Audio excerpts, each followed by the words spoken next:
Operation समन्वयाचा मोठा फटका. सोलापुरात बनावट दारूचा कारखाना उद्ध्वस्त, 2 कोटींचा मुद्देमाल जप्त.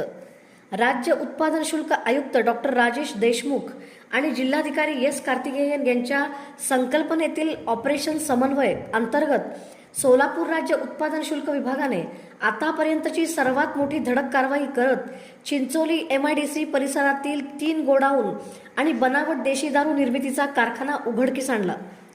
सह आयुक्त प्रसाद सुर्वे, विभागीय उपायुक्त सागर धोमकर यांच्या निर्देशानुसार अधीक्षक भाग्यश्री जाधव आणि उपअधीक्षक सौरभ अदाटे यांच्या मार्गदर्शनाखाली झालेल्या या कारवाईत 2,45,285 रुपयांचा मुद्देमाल जप्त करण्यात आला असून 5 आरोपींना अटक करण्यात आली आहे.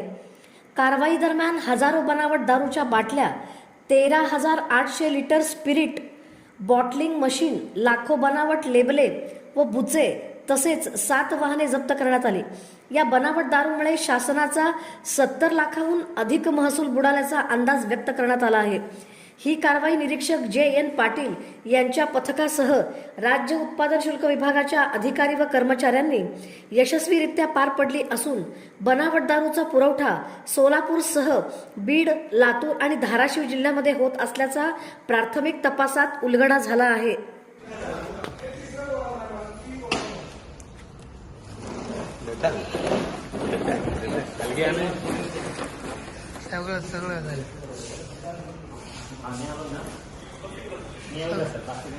सगळे येतो, मी येत नाही.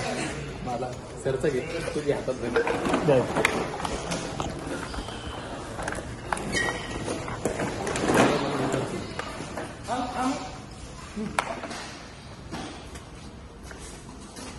सगळी